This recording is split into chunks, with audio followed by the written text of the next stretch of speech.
Hello, everybody, and welcome to a new episode of Sparks Entertainment and Art. And we are going to have some fun today because there is a brand new Spark. Because there it is. Because there is a brand new Sparks album. Larry has it. Larry's doing a better job than Penny has it. Yeah. And we're going to do something that this is Joe has it. Chris, you better hold up your copy. I can do one better if you want to hang on. I'll go get it. Uh, is it one better? Yeah, I think so. Sure. What is that now? My local record store gave me this promo poster for Mad. And it's like one of those magic eye pictures. I'm sure there is a magic eye picture in it, but I can't see it. I've seen that on Facebook, and it's 3D just on 3D thing, yeah. on Facebook. It's Yeah, cool. I have that too. I got that one too when I got the album in person. Yeah. Mm. Well, if I may regain control of my show for a moment, what I want to do today is this. I'm always intrigued by how it takes a while for me personally to appreciate a lot of the nuances of a Sparks album. The first couple times I hear it, I can have a very positive impression. It can be different impression, but sometimes very positive. But then I hear it a year or two later, and I hear it in a different way. I hear some more meaning to it. I hear some context that maybe I missed the first time around, or even took me a long time to go. A great example is Latte. I thought it was horrible the first few times. Now it's one of my top 5 albums. So what I want to do is I have an august panel here. And what I want to do is just have everyone talk about their initial impressions, some of the things that really stood out when they listened to the album now. And then we'll talk about some of their favorite tracks. And then we're going to revisit this in a few months at some time in the future. And we'll talk about how the album has grown on people and they maybe get some context for how they're thinking about it. I am really, really happy that the 4 people who are with me have taken some time to join me today. And I am going to let each of them introduce themselves. And I'm going to start with Chris, who is our newcomer. Ooh. Chris. Okay. Well, my Sparks journey started, as some of you know, but with that epochal 1974 This Town Ain't Big Enough appearance on Top of the Pops in the UK, which was just, for any of you who saw that, you just never forgot it. That's what started me off. I then went backwards and discovered the old band, which is now still my favourite era, the original band. I started writing for a company called Sonic Bond during lockdown. And eventually I got them to agree to do Sparks in the 70s, which is a book that I was a labour of love, really. And the breaking news is they've just agreed to do Sparks in the 80s. Yay! Hey! Fantastic. Cool. So that's good. Yeah. Wow, we made some news. Before we even go on, let me just commend Chris's book to everyone. It is wonderful, and Yes. the interviews that Chris was able to land are second to none, and it's a beautiful work of art, a labor of love. Thank you, Chris, for doing it. It was an enormous pleasure. And I actually thought of all of you guys, even though I didn't know any of you then, but I know people over here in the UK who are like that. And Sparks are one of those bands who do attract, I suppose we could call ourselves obsessive. I guess we are obsessive fans, and it's always a joy when you go and see them live, isn't it? You're surrounded by like-minded folk Yeah. who've come out for the night. And so saying that, I'll be at Wolverhampton in July if anyone's there. So Yes, I'll be there. Yeah. Okay. We'll meet up. Well, I am coming to the UK, and maybe there's a way for us to rendezvous, but we can come back to that Yay. topic. Yeah. Joe Seeger, Mhm. one of my oldest friend among this panel. Yeah, I know. Again, became a fan back in '75 when I was 2 months old. But no, and I've stayed a fan all along. I think I met Monte maybe '96 or something when we started having an 98. online Sparks Oh, okay. forum, before like the mail list, we were all back and forth. And that's where I met Madeline and a few other people, and we found a few of our ilk because, Sparks fans in the U.S. were kind of hard to find in the wild. For many years, I felt very alone. I mean, back in the '80s, I think some of their songs were kind of big here, but not in the UK, and that was kind of like when we got to see them.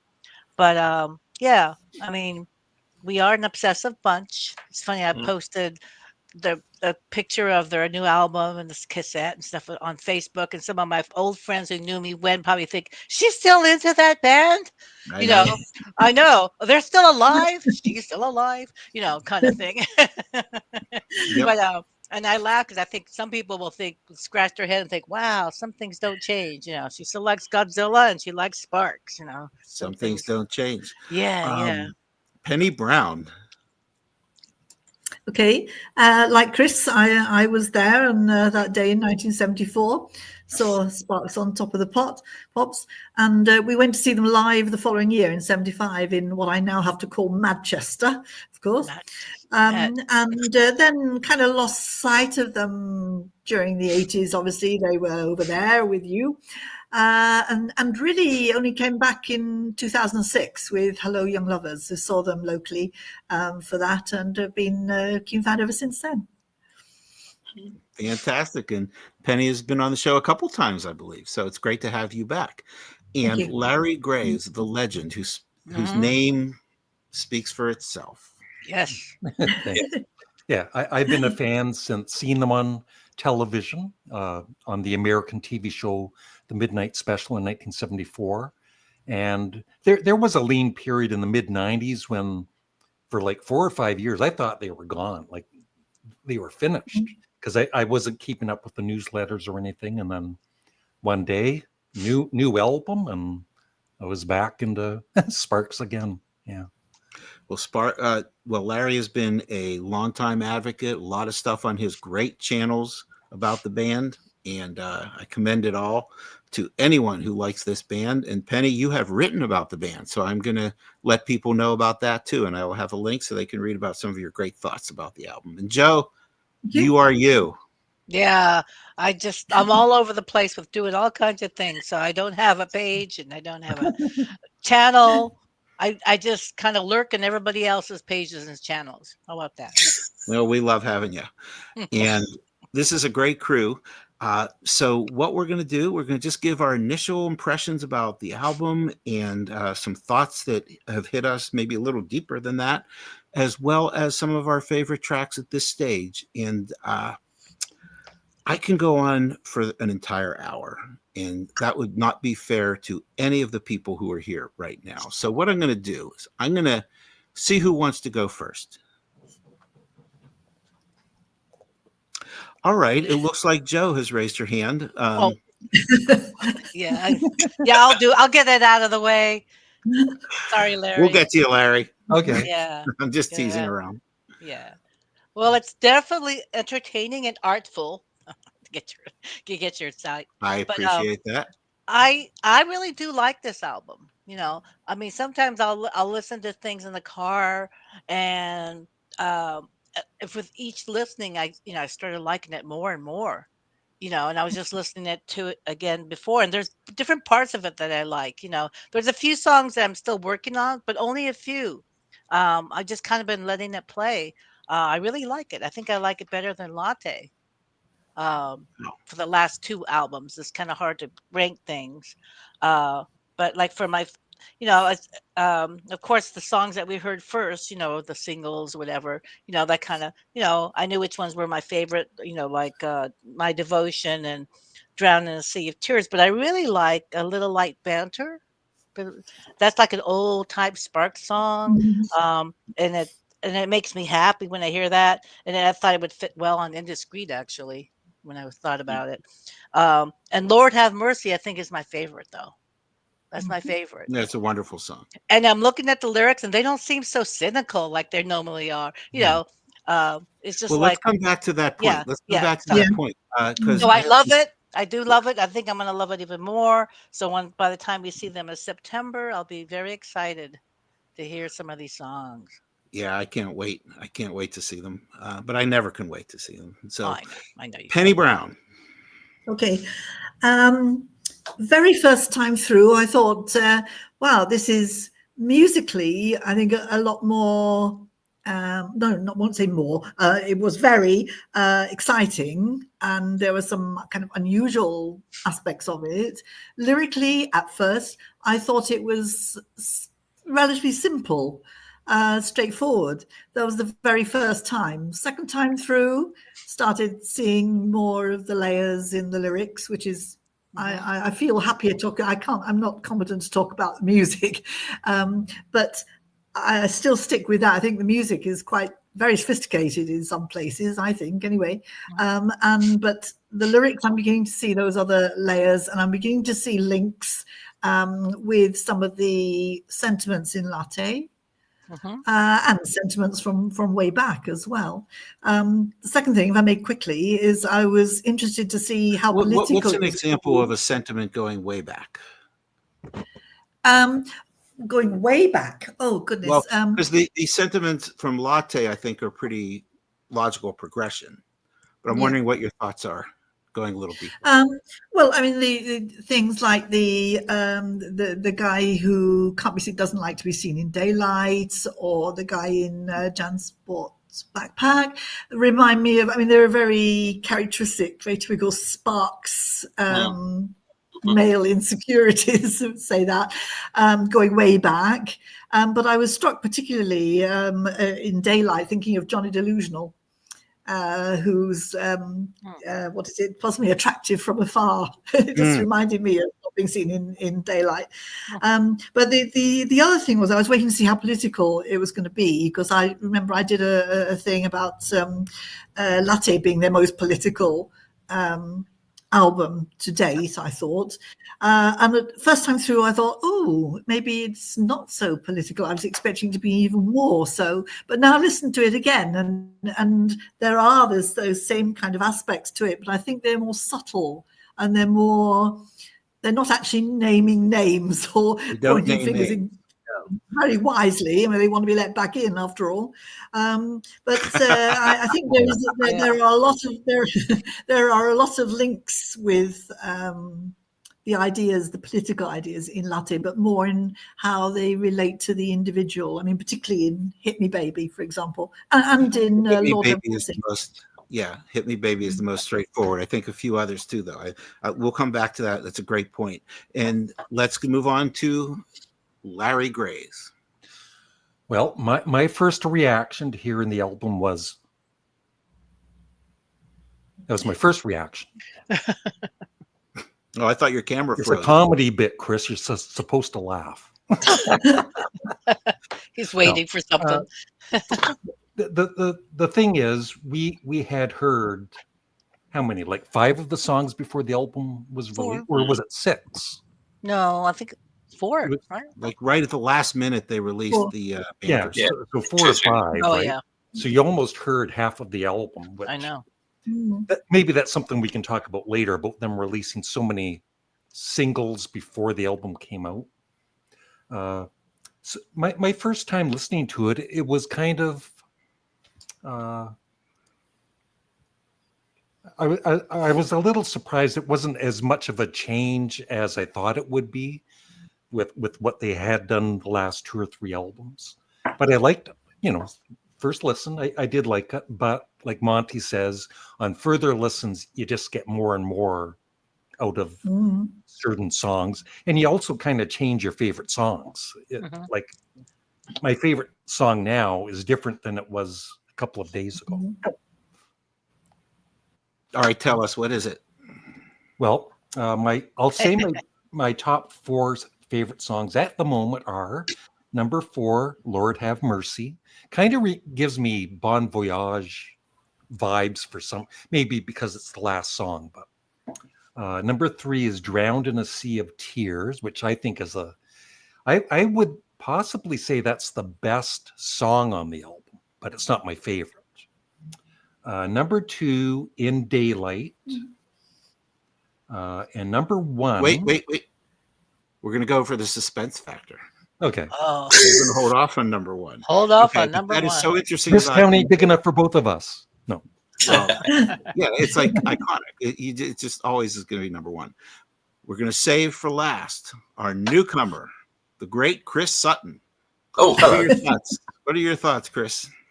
I've got this peculiar thing with Sparks, whereby when I listen to an album the first time, I have immediate favourites, and they never change. Wow.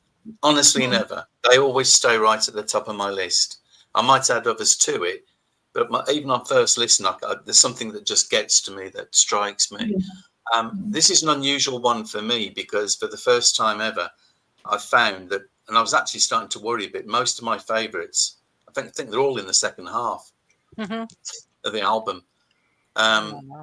Do Things My Own Way interested me, and that kind of reminded me of an alternative to Dick Around in a way, where you've got a guy who actually is doing something where the other guy wasn't doing anything, and yet strangely the song's got a similar energy to it. That interested me. One of the songs is apparently about a famous person. Is that right? Am I making this up? Running Up a Tab at the Hotel for the Fab. Oh, I thought you were talking about Hit Me, Baby. No, I think it's a name, Anna Dalby. Oh, yeah, could be.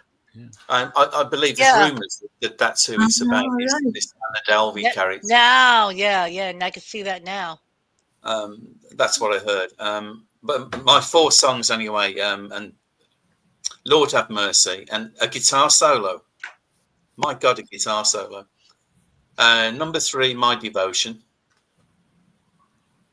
Number 2, and it's very, very, very close, Drowned in a Sea of Tears, which I was in on just purely for Ron's orchestral synth arrangement in the background. That alone, I could listen to that all day.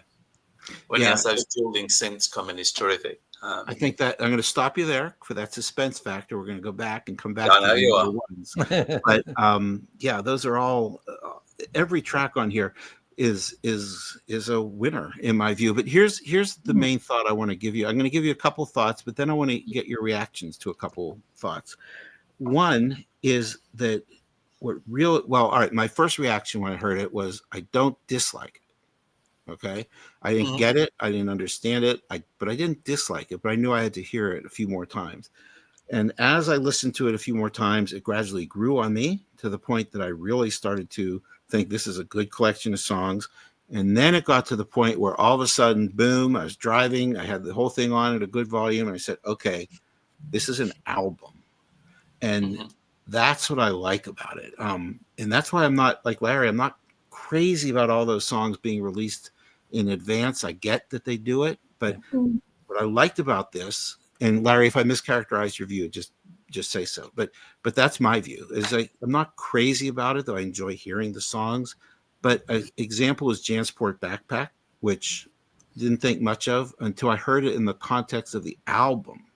And then I was like, oh, this is a really good song. And when I say that it's designed as an album, I think it doesn't have 15 songs. It has 12. It has a side A and side B, like the old days. It has a narrative almost associated with it where they hit you with the big anthem. You can almost see it performed live where they hit you with the big anthem. They give you a few upbeat numbers. They say, okay, now we're going to change the tone a little bit. And you get the first 3 songs on side B all in a row, very clearly a different tone than the others. And clearly they're in a row and telling a story. And then it's like, all right, folks, it's been great. And then they give you a few big numbers. And it ends, with, of course, with Lord Have Mercy, which is the perfect way to end the album. And I feel like with the last, with Drip, Drip, Drip and Hippopotamus, there's a bit of a tendency. It was like, well, we're writing this for a CD. We'll put everything on that we can think of, and it'll be great. And they're all good songs, some better than others. With Latte, it started to be a little more focused. Here, you really get the focus, and they tell a story. Yep. So I'm throwing, but that's what I hear on this album. I hear it so well constructed, and that's what I love about it. I would say this is their best album for flowing, like from start to finish. Yeah, it's and that's the thing I've mentioned before. Some of the like. A Steady, Drip, Drip, Drip, and Hippopotamus, great albums, but just too long, right? Maybe because these last 2 albums have been a little shorter, and I think that's really helped. I'd agree with that. Yeah. Perfect length. Yeah. So I threw out a lot there. What do you guys think?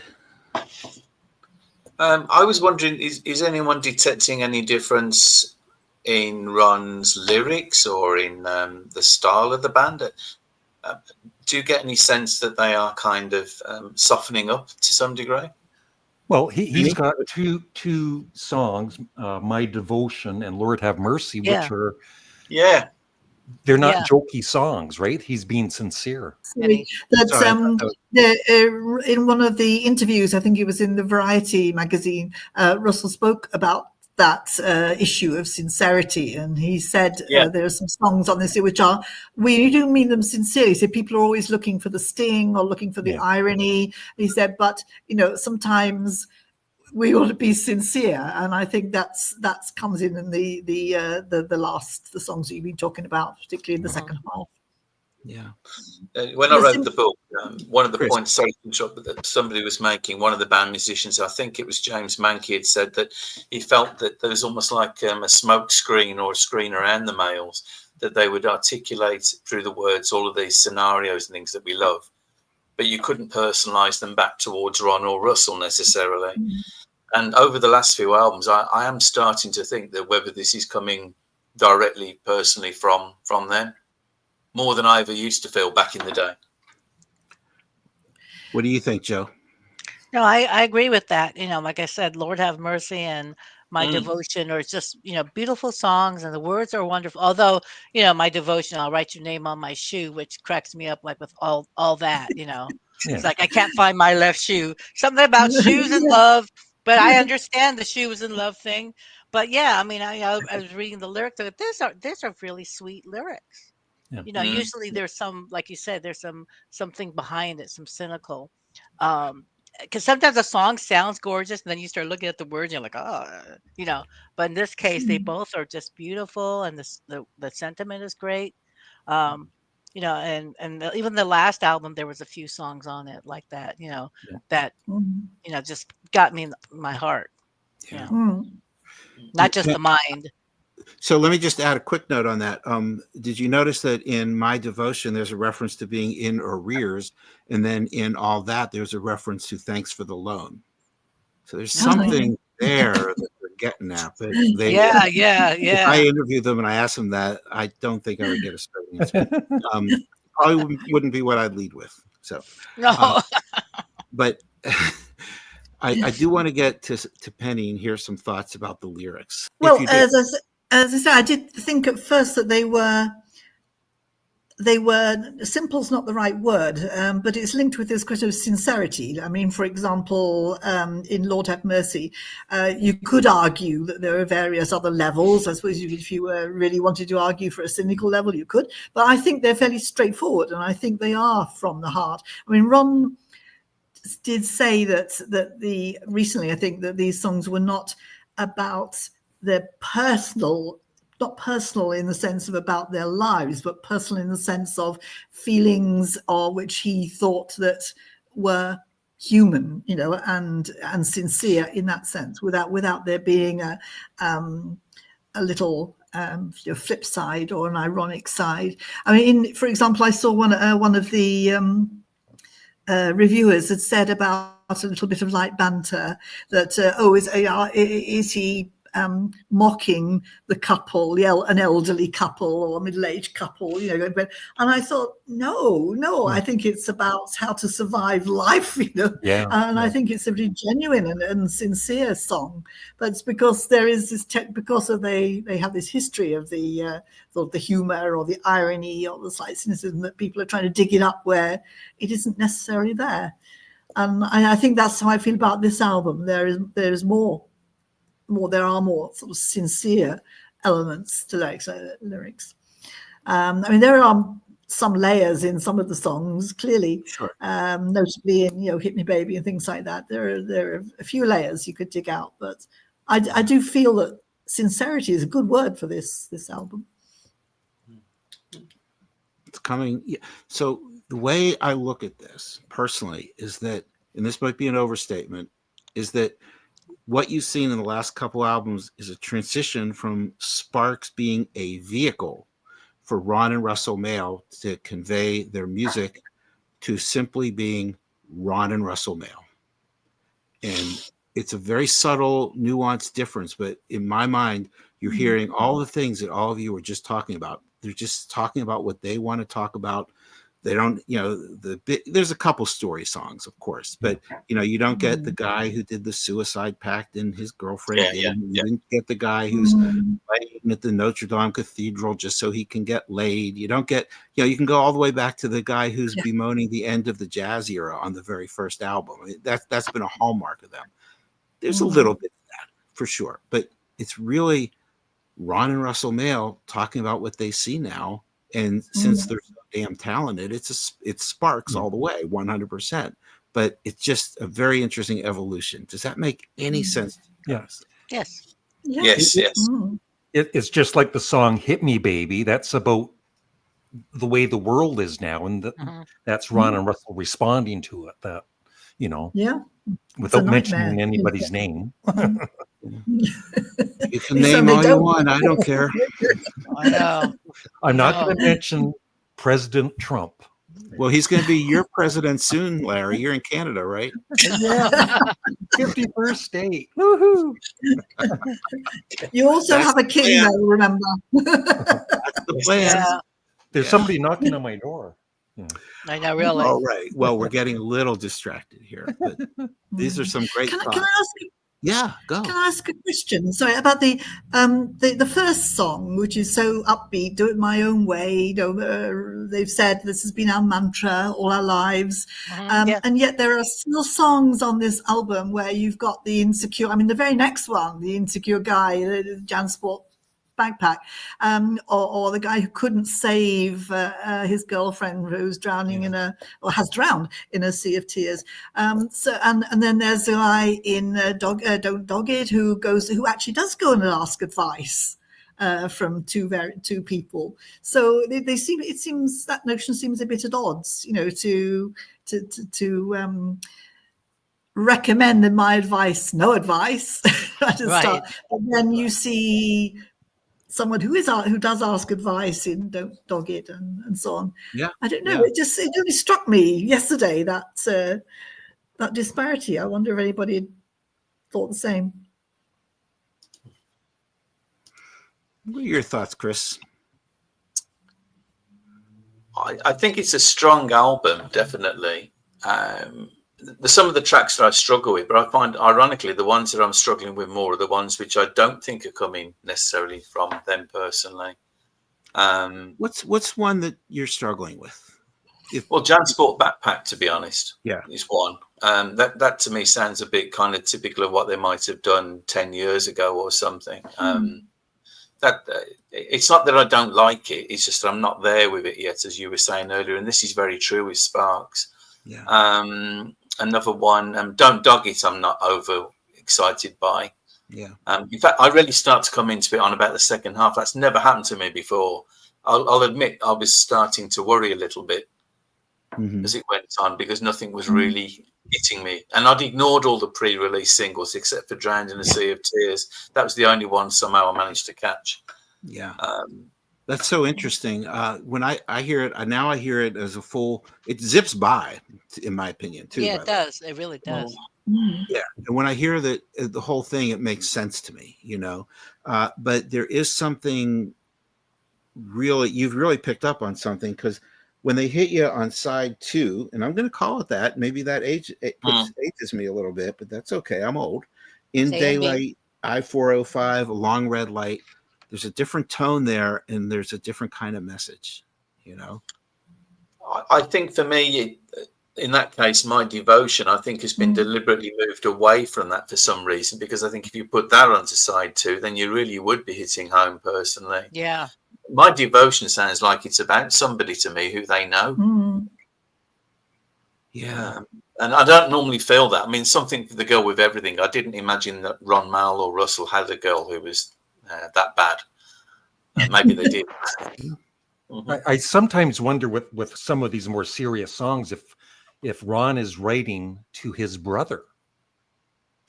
Oh, all that, or I've always wondered Devotion, or and then Russell is singing to his brother. Yeah. Oh, that's deep. Yeah, maybe. Because they are like this. I mean, I can imagine them being apart. My Devotion to You, to Sparks. Yeah. We've been in this together, brother. Yeah, As long as in daylight it's not him singing to Russell, I'm okay with this argument, Larry. Daylight. Well, this is great. So we're hearing some definite themes that are coming out in terms of the lyrics being a little bit more direct, but still nuanced. We're hearing that some of the songs aren't hitting yet. We're hearing that it holds together as an album in a different kind of way. What else are some of the things that we're hearing in this early stage of our listening? I just want to mention again, like the production, like Yeah. Yeah. Oh, yeah. Yeah. it just seems they get like Russell, seems to just get better and better with every album. Like it sounds amazing. It really It's does. true. Absolutely It true. really does. It really does. All right.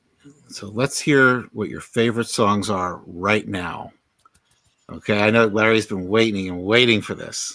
In fact, if you want to just give your top three, even though you gave some of them before, and then we'll Yes. have a little list and then we can come back to it. Okay. Who wants to start?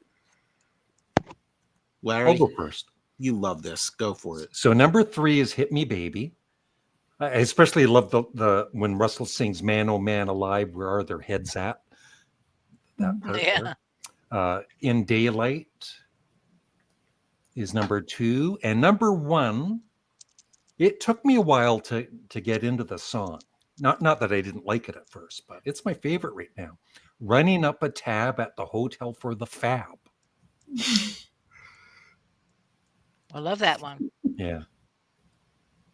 It's a great list. Penny, you got a list? Yeah, I'm not sure I can or even want to rank them 3, 2, 1, but the You do not ones have that I to. like that I like best at the moment are My Devotion. See, I like Lord Have Mercy very much, but the one that I wake up every morning with in my head, which is ironic given what it's about, is A Little Bit of Light Banter.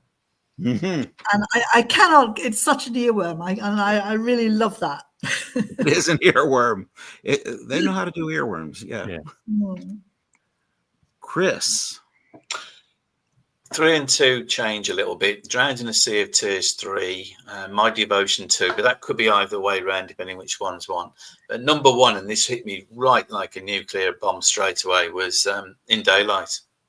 Mm. And I wouldn't have expected that. And the reason for that is, one, it's this Ron's look at relationships again, which is always interesting. You could easily write a book on Ron's attitude to relationships based in his lyrics. And I love the fact that this whole concept that people look good at night, when they're all glammed and dressed up, and then they might look different in the day, is fantastic. But that Ron twist, that he can't see the lady, she can't see him, because he looks terrible in daylight. It's quite sad as well, and I just found it very affecting. I listened to it on the train first, and I thought, what a really beautiful, touching song this is, and I can't see me changing on that. So "In Daylight" is my favorite. Yeah. Particularly when he just says "I see you" at the end. It's really sad. It's very sad, but also beautiful, and I don't know. I kind of think that those 3 songs are Ron telling us about Ron, which he never does, because that's kind of the archetypical. Yeah. The guy in Daylight is the archetypical Ron character, Right. Yeah. And so that's like kind of saying, here's, this is that, there's that insight. And then you get these other songs. This is how he thinks and writes songs, maybe on the I-405. It inspires him. Or, of course, A Long Red Light, just sitting there. And he says his mind is active. I don't know. Maybe that's reading too much into it. But all right. Joe Seeger, my old friend. And I don't mean you're old. I just mean that we've known each other for a while. I know. Yeah. It's funny. I want to be clear about that. Because it's funny because I wake up with a Spark song in my head every day, and it's either "Running Up a Tab" or I-405 Rules. Those are the two. But like Chris said, I love the second side, and especially the last 3 songs, the way they build up, and I kind of get them out of order. But I guess my top 3 is like Little Light Banter 3, "Drown in a Sea of Tears," and "Lord Have Mercy."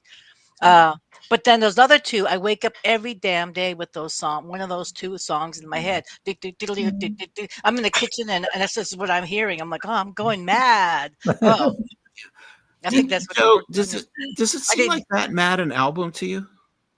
It You doesn't to me. you mean like angry mad or Well, it's like called crazy Mad in big mad? letters, but seems like a pretty happy on some of these songs, like Lord Have Mercy, My Devotion. Yeah. But then, you got the long red light and the I-405 rules, the traffic, transportation issues, I guess, they get mad in that. But, and then, so I like those songs a lot too. It just different songs. It's funny. The only one that I'm still working on is In Daylight. So now I'll have to go back Ooh. because Yeah. I'm thinking that's the one. Although on my album, it kind of skips a little bit. I don't know if at the very beginning. I have a CD and I have it downloaded on streaming, so I have it. It's not like I haven't heard it, Yeah. but I need to listen to that song more, uh, because they all grow on me at different parts, and I think I like different parts of the song. I'll be going, oh, they have this like this Yeah. segue or this bridge, and all of a sudden I love that like the most. But it's like maybe it's my ADHD mind too. It's like, oh yeah, I like that. Oh, I like that. Yeah. But putting them all together. But I like what you said, Monty. When you hear the songs together as an album, it really Yeah. works. Yeah. It's Here, like, I was trying not to listen to them too much when they had the singles, and that's because of Monty saying that. Because well, I didn't want. it's just to me, it's like they're fun to listen to, but that's I want to hear it as a whole. Right, Yeah. right, and they released so many. I'm like, no, no, you know. So you have to have the order. And like I said, I like the last three songs on the first side the most, and the last three songs on the second side. It's like they built up steam. Well, I was going to give mine, and I don't see anybody else who wants to add anything. So, I want to add Larry. something. There's Larry. Larry's gone. No, no. The one thing I noticed when listening to the album with Russell's vocals, there's just times his vocals, I don't even remember what songs, reminds me of the first album. Like, I don't know, the tone of his vocals or something. It just kind of reminds me of the very first album with his vocals back then. It's so interesting. Yeah. It's really a back to basics album. Chris, what were you going to say? Yeah, I can see where Larry's going with that. I think it's you're talking about the lack of the falsetto and his voice maybe being a bit deeper. Yeah. Yeah, I can get that. I can get that, Larry. I think it's a stronger. You're going to ask us to rate it in the Sparks album list, aren't you, Monty? And do that to us, aren't you, in a minute? Oh God. Yeah. Well, yeah. You don't have to worry about it for many months because Okay. the whole point is to put some time into it. Yeah. But I'll give you the songs that are my current. I'm not struggling with any. It's too early for me to say I'm struggling. But a Long Red Light, I have to hear it in the context of the album, or it doesn't resonate yet with me. But if I'm going to talk about the ones that I just love right from the beginning, I'm going to cheat and give you four. It's my prerogative, I guess. But Lord Have Mercy, Drowned in a Sea of Tears, My Devotion. Those are the three. You can't. They're just so wonderful, wonderful songs. And Drowned in a Sea of Tears, I think, is going to be a classic Sparks song. Yeah. Number one, Running Up a Tab at the Hotel for the Fab. Oh. That is a Monty Sparks song. I just hear that and I said, yeah, that's Sparks to me. So that's where I am on it. That's the one I was struggling with, funnily enough. Yeah. Sure. I don't think there's a hidden meaning there. I think it's just a funny, really great song. It is. I need to work on it. I think the rhyme. I don't Work know. on it. I think the rhymes. The someone on the grill and the bell. It's just I don't know. It grates a bit. I'll get back to it. Are we going to talk about the album cover? Sure, go. Well, I'm just curious what everybody thinks of the album cover compared to their I'd like it better without the logo in the way of the brothers' mail. Really, I'm not fond of it. No. I'll defend it to anybody who isn't a Sparks fan. Yeah, I'm not overly keen. Yeah, no. I'd rather see their faces. Yeah. Yes. Yeah. I think it's fine. Yeah. You know, not everyone is going to be the best ever. You know, it's interesting that it kind of reminds me of Kimono in a way, and it's very stark visual. You know, and simple visual. Uh, I like it. You know, It doesn't even say Sparks on it. it doesn't say No. Sparks on it. That was that's what I meant to say about Kimono. Yeah. But I guess they're so iconic now that they almost don't need to put it on their albums anymore. I think it's okay. Mhm. You know, and they really want to come across as mad, I guess. I think the All point right. you made is right, Monte. I don't get the sense of the album being as mad as that big red title implies. Me neither. No. Me No, it's neither. not. It doesn't seem that mad to me. But hey, who am I to say? Final thoughts. Can I just say, did you know there seemed to be more pictures of Ron on the accompanying there is. Yeah. material than there were of Russell this time? And in that one, Yeah, you know, takes you Interesting. back. Yeah, there's a lot. There's Yeah. none And of then that on the there's a album. I big have the pull most up. simple version of the album you can get. Yeah. It doesn't even have pictures. Really? Yeah, the Yeah. one you open it up and it's a Just a little tiny one of Russell. Poor That's Russell. all we get. All we get. It's like pulling rabbits, right? Yeah. Final Exactly. thoughts. This would be definitely in my top 10 Sparks albums right now. And for the future, possibly in the top 5. I think, I don't know, Latte was such a strong album, but I think this beats it just for the way it flows. Wow. Compared to The flow Monte. is amazing. Yeah. I'm not quite there yet with being able to rank it, but it's cool that you can do it. I can't do it quite yet. Not yet. One of the things that drove me crazy was the day after the album, people were putting out like pictograms with, with Here It Is, with this album Real Low, and somebody else said, well, they should retire. Oh yeah, yeah. Have you heard the album? Do you know anything? Anyway, to each his own. Final thoughts, Penny. I think I agree with Larry. I think probably it'll be in my top 10. I really love it because there's so many earworms and so many songs I find on it that I find myself singing every day to myself. More so than with Latte, I think. But Okay. I find it difficult to, at this stage, to rank it any further with any other albums. Chris. I don't think it would make my top 10. It might do, because I'm thinking of so many I've got in that 10 that it'd have to be. My most favourite one of the last recent run, if you like, was probably Hippopotamus, actually. I see this as being like a continuity from that run of albums going back to Hippopotamus and Latte and so on. Although I do think there are more personal elements which are coming through in the sound now, which is interesting. I did wonder, and I think you and I spoke about this, Monty, whether we were going to get a big left turn from them at some point, a big shock change again. I don't think we will now. I wondered if it might come with this one when I heard it was called Mad. But I think they'll probably just carry on for a few years yet, making albums broadly similar to this, but maybe getting more personal. That's what I would expect. I'd like to be proved wrong. Yeah. They're big changes into movie musicals, maybe. Yeah. There is kind of a musical element to some of these songs. I don't know if you noticed that. Like you could wait, ding. Yeah. Yeah. I thought, it's like, okay, this is like Chelsea likes to say, it's for theater kids. Sparks are for theater kids, and you can. That's true. Yeah. And let's not forget this went to number 2 on the UK charts. Right. Yeah. Yeah. It did. We did our bit. Yeah. And I will say, just to respond to Chris, and then we'll go to Joe, and then I'll give my final thoughts. But I do think there's a change. I was expecting something a little bit more dramatic based on past history, but I do think there's a change, and I think it's what I'm trying to express with this idea that it's they've really evolved from being this Sparks as a vehicle to just being Ron Russell Mael talking to us, and also giving us some novelty songs or some other songs as well. And I think that is an evolution. I'm still thinking that through.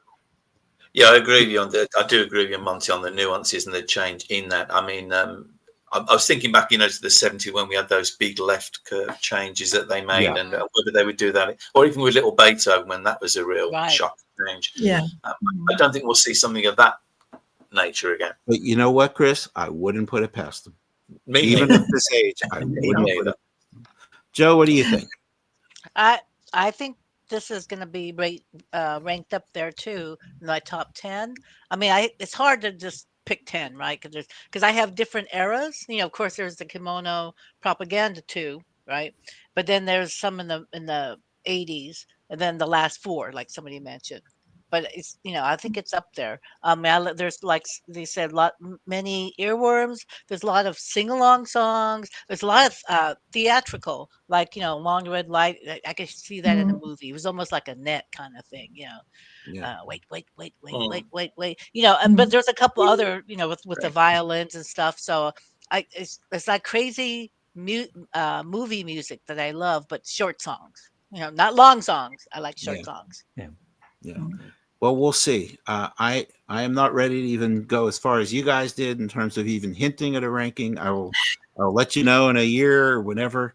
But my final thought would be that to those who are making rash judgments or quick judgments, I should say, cool, that's great, more power to you, but give it a chance to grow on you. Yeah, give it a chance, because that's the way Sparks operate. And there's a lot here to listen to, a lot here to appreciate. I think when Sparks, every time they have a new album out and you go to the Sparks forums, you're always going to see somebody saying not as good as their last album or whatever, right? Every time. It's bound to happen, right? So anyway, like I said, everybody has an opinion. If that's your view, that's your view. But I think it's worth giving it a little bit of time. Yeah. And thank you all so much. And thank you, Monte. Well, thanks, Monte. Absolutely, my great pleasure. And to everyone watching, I hope you enjoyed this. This is what we do on this show. We go in depth on some of these wonderful topics. We will be back soon with a new episode. And thanks for watching. And thanks again to my guests. See y'all soon. Gonna do things my own way. Gonna do things my own way. Gonna do things my own way. Gonna do things my own way. Gonna do things my own way.